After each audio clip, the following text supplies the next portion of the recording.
Mi nombre es Ronald Virgüez, candidato a doctor de la Universidad de Manizales. La siguiente ponencia surge de mi investigación en territorio, específicamente en San Vicente del Caguán, Caquetá, Colombia, y del artículo Escuchar el territorio, reconocer al otro, experiencia, saber y subjetivación en contextos diversos, que escribí a partir de hallazgos y posturas pues, realizadas en territorio y en contexto. La idea principal es que la educación no puede entenderse como un proceso neutro o aislado, porque siempre ocurre en espacios históricamente configurados.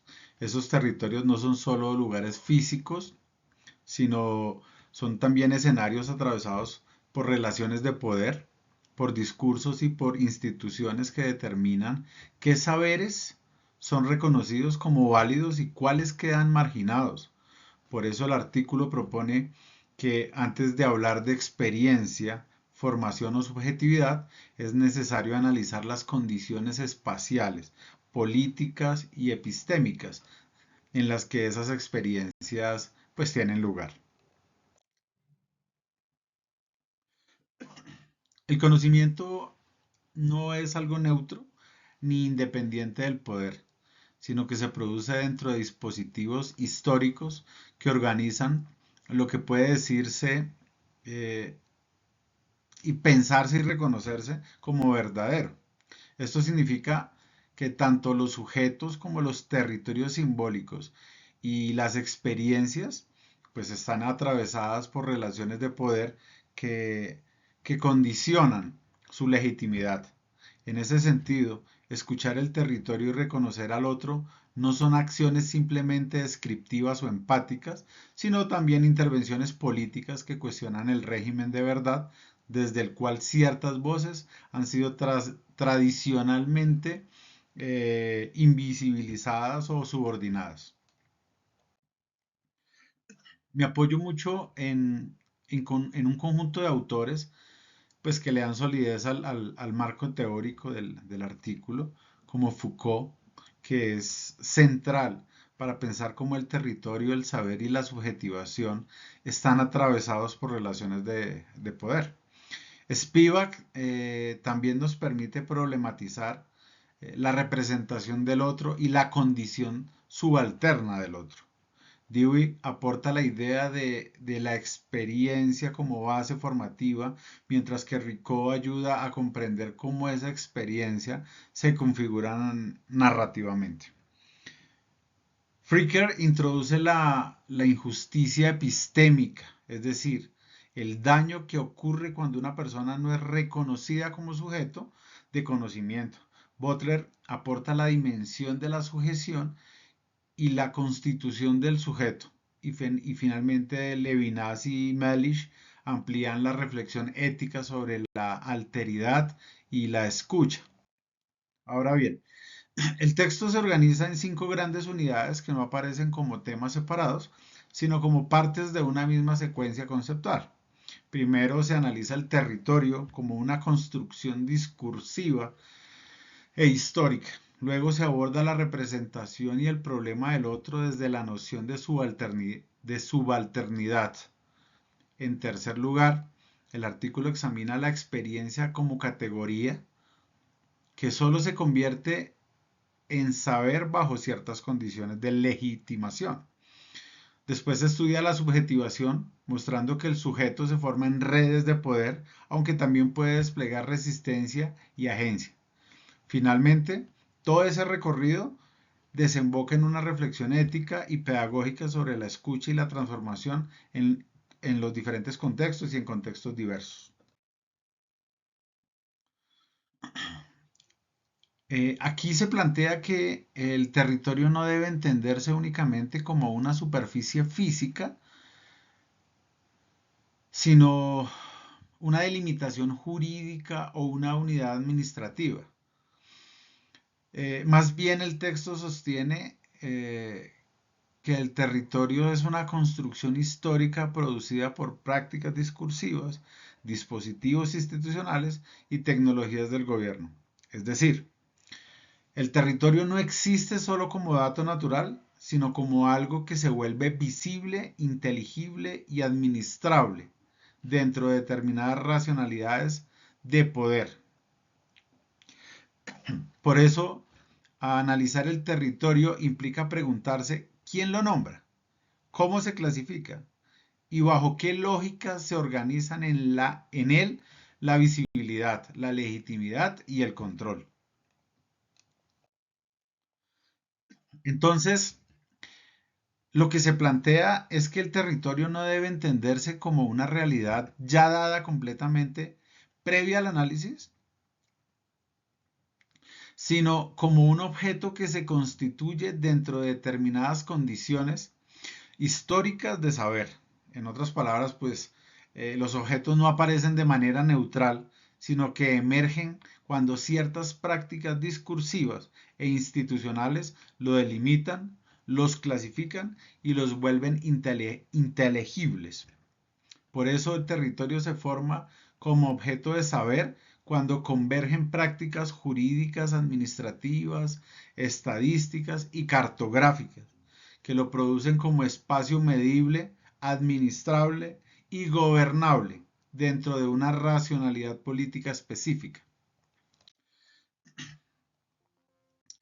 Eh, Según lo que yo escribo, pues da un paso más allá de poder entender y muestro que el territorio no solo se constituye como objeto de saber, sino también como espacio estratégico de gobierno.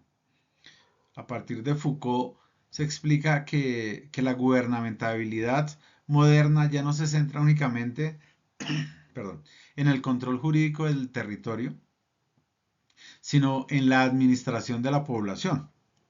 Eso significa que variables como la natalidad, la mortalidad, la migración, la productividad o el riesgo pasan a ser objetos de cálculo y regulación. En este marco, el territorio se reorganiza como matriz espacial para gestionar circulaciones y probabilidades. Por eso la biopolítica no solo protege la vida, también distribuye de alguna manera o diferencial la seguridad y el cuidado, la exposición y el abandono.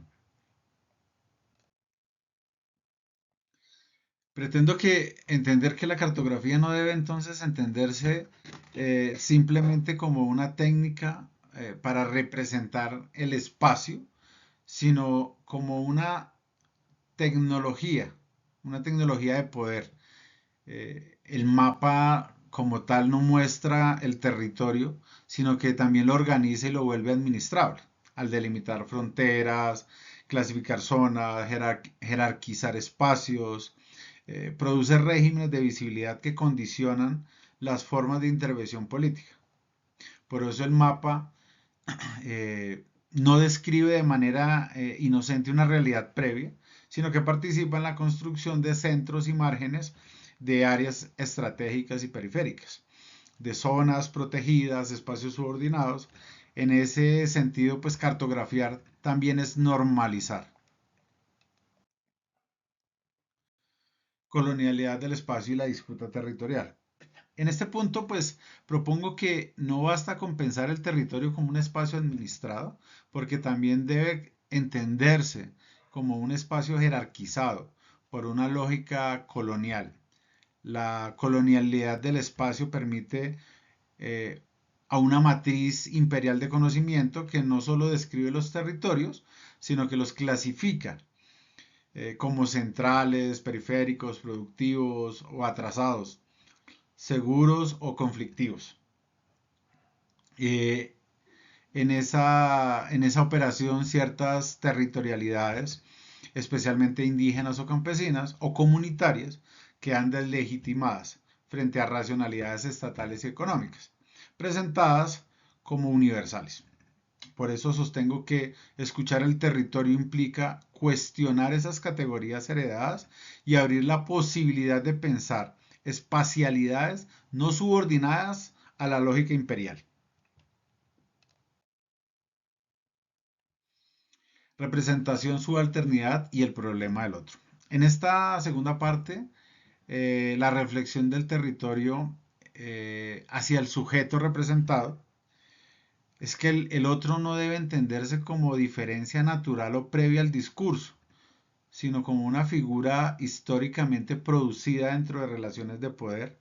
La representación cumple aquí un papel decisivo porque no solamente describe al sujeto, sino que también delimita su inteligibilidad, define voces que son reconocidas como legítimas y cuáles quedan relegadas a la marginalidad. Por eso yo sostengo que la subalternidad no es únicamente una condición social, sino también que es una exclusión estructural del campo de enunciación dominante. Es decir, reconocer al otro entonces exige examinar críticamente las categorías narrativas y estos dispositivos que regulan su visibilidad. Por eso yo creo que es importante retornar a una distinción fundamental de Spivak, la cual se fundamenta en que la diferencia entre representación política y representación discursiva. La primera, el Bertrand, se refiere al acto de hablar en nombre de otro, es decir, a una delegación política de la voz. Y la segunda, el Darstellung, alude a la manera en que ese otro es construido o configurado dentro del discurso como objeto de conocimiento. Mi interés al incorporar esta distinción, pues es mostrar que ambas operaciones pueden darse simultáneamente y aunque parezcan mecanismos de inclusión, pues también puede producir subordinación. Por eso, visibilizar a un sujeto en el discurso no significa necesariamente restituirle agencia ni garantizar su autorrepresentación.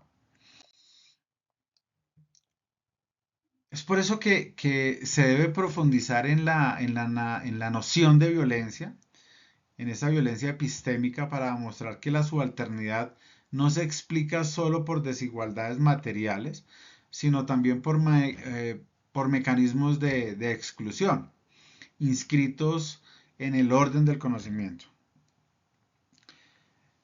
Me interesa subrayar que esta violencia no es necesariamente física ni jurídica, consiste en imponer marcos interpretativos que vuelven ilegibles, secundarios o irrelevantes ciertas formas de saber. Por eso cuando Spivak plantea que el subalterno puede hablar y aún así no ser escuchado, lo que está en juego no es la capacidad de enunciar, sino las condiciones de recepción y legitimación. En ese sentido, la subalternidad aparece como una posición producida estructuralmente por exclusión discursiva. El problema del otro, entonces, no puede entenderse solo como una relación moral entre sujetos, sino como efecto de un dispositivo colonial de poder.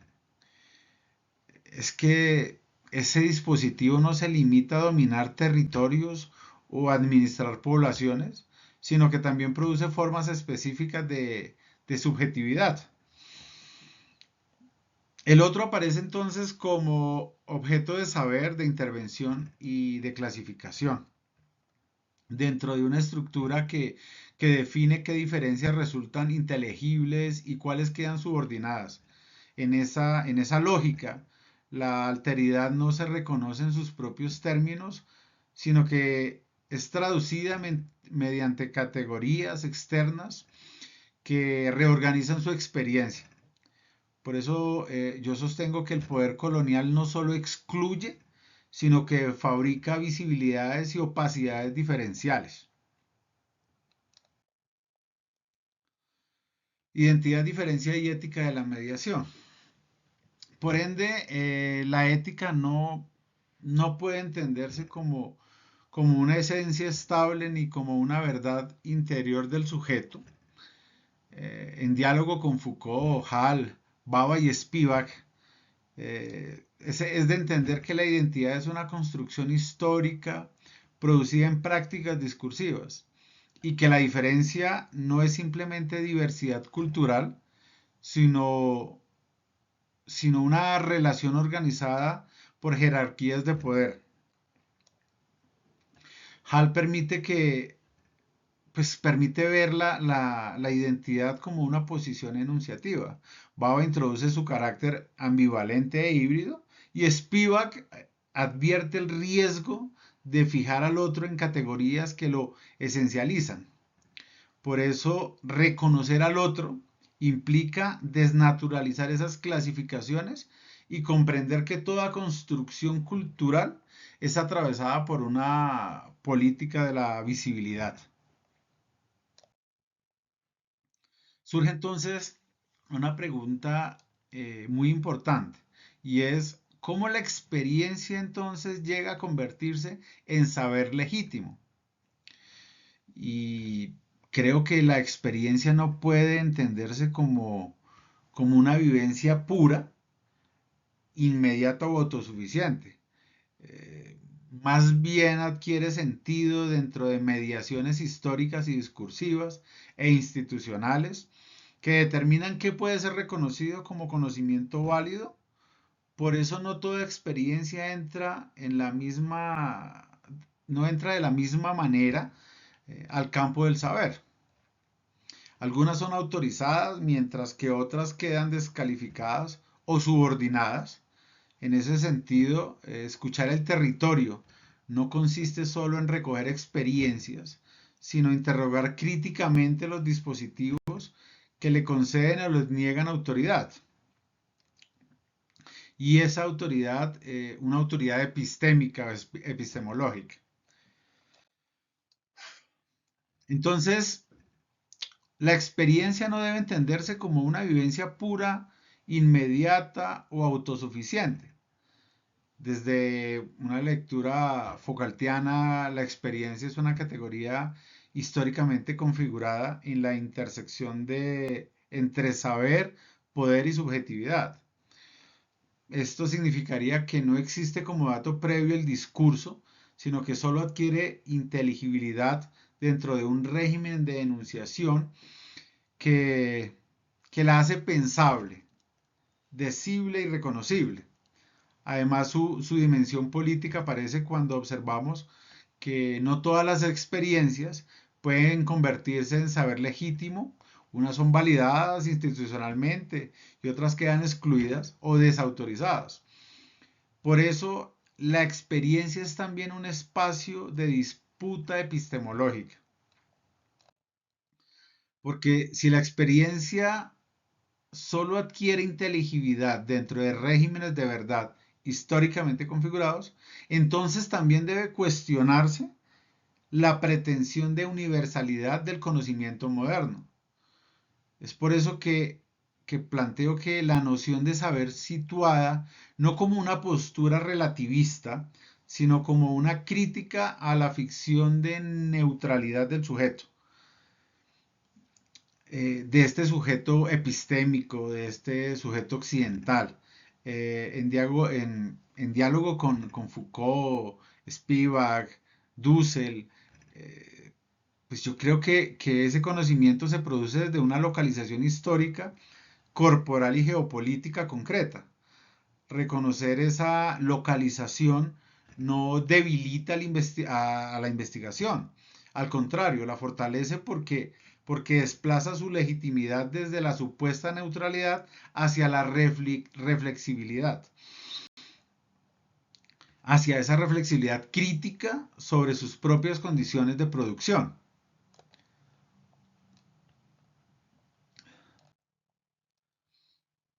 Regímenes de verdad. Es decir, no basta con afirmar que el saber es situado, también es necesario analizar cómo ciertas formas de conocimiento adquieren legitimidad institucional, mientras otras son marginadas. Para ello recurro a la noción a la noción Foucaultiana de regímenes de verdad, entendido como los procedimientos institucionales y estas reglas que determinan qué discursos serán reconocidos como verdaderos y quiénes están autorizados para producirlos. Es por eso que la verdad creo que no se impone solo por su evidencia interna, sino por su reconocimiento dentro de un marco institucional específico. Por eso la validación del conocimiento es siempre un proceso históricamente mediado, donde se juegan simultáneamente autoridad, legitimidad y poder. Y es por ello que las experiencias que no ingresan plenamente a los circuitos formales de validación no desaparecen, sino que continúan circulando a través de la memoria y la narración. Por eso creo que la memoria no debe entenderse como ese simple recuerdo del pasado, sino como algo mucho más profundo, como una práctica social de producción de sentido. La experiencia debe entenderse y debe comprenderse que se convierte en archivo vivo cuando es narrada, transmitida y reconocido dentro de una comunidad interpretativa.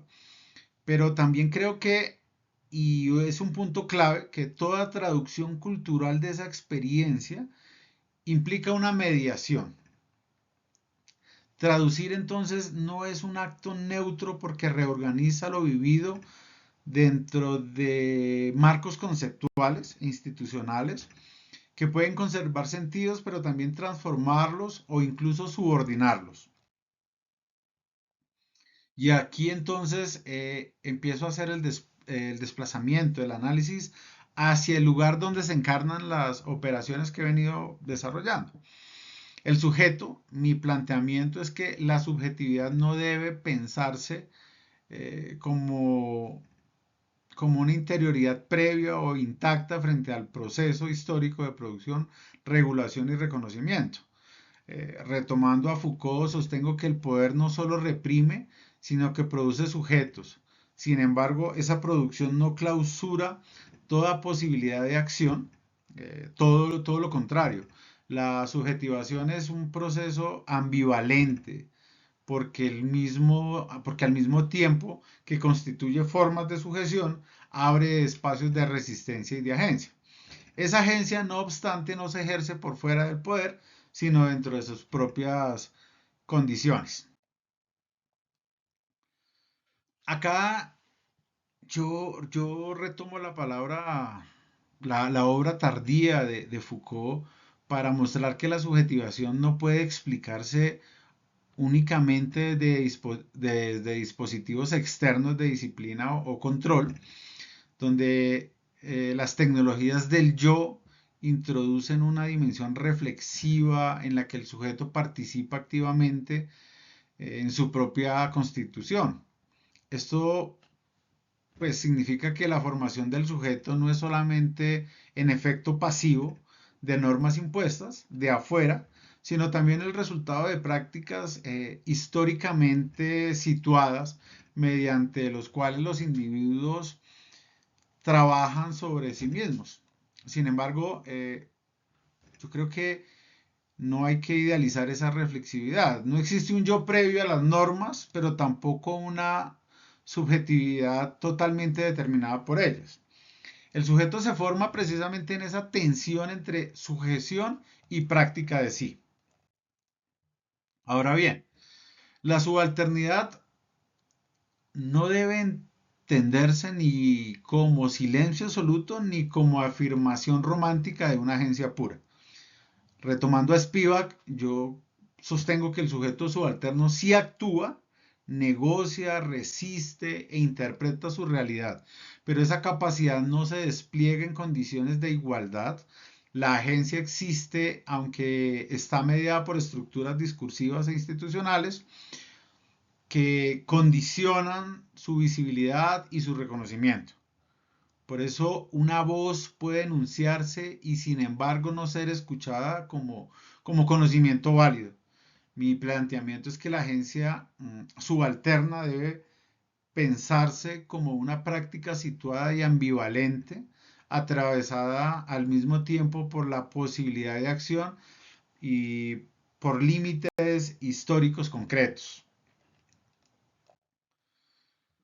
Eh, Yo parafraseo a Judith Butler para poder mostrar que la identidad no puede entenderse como una esencia estable ni como una verdad interior previa al discurso. Y es que la identidad pienso que se produce performativamente, es decir, mediante la reiteración de las normas prácticas discursivas y, y actos corporales que terminan generando la apariencia de estabilidad. Esto pues significa que el sujeto no elige libremente su identidad desde una fuera del poder, pero tampoco queda completamente determinado por la norma.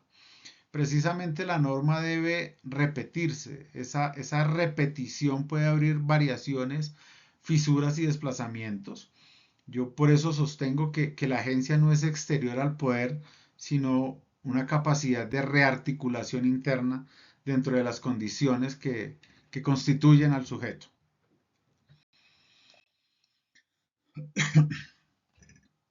Para comprender estos contextos atravesados por violencia estructural, colonial y guerra, la biopolítica Foucaultiana pues, necesita ser ampliada críticamente desde la noción de necropolítica, este concepto desarrollado por Achille Mbembe, donde pues, se debe plantear que el poder contemporáneo no solo administra la vida de las poblaciones, sino que también produce zonas donde ciertos cuerpos quedan expuestos a la destrucción, al abandono, a la suspensión de la protección jurídica y social.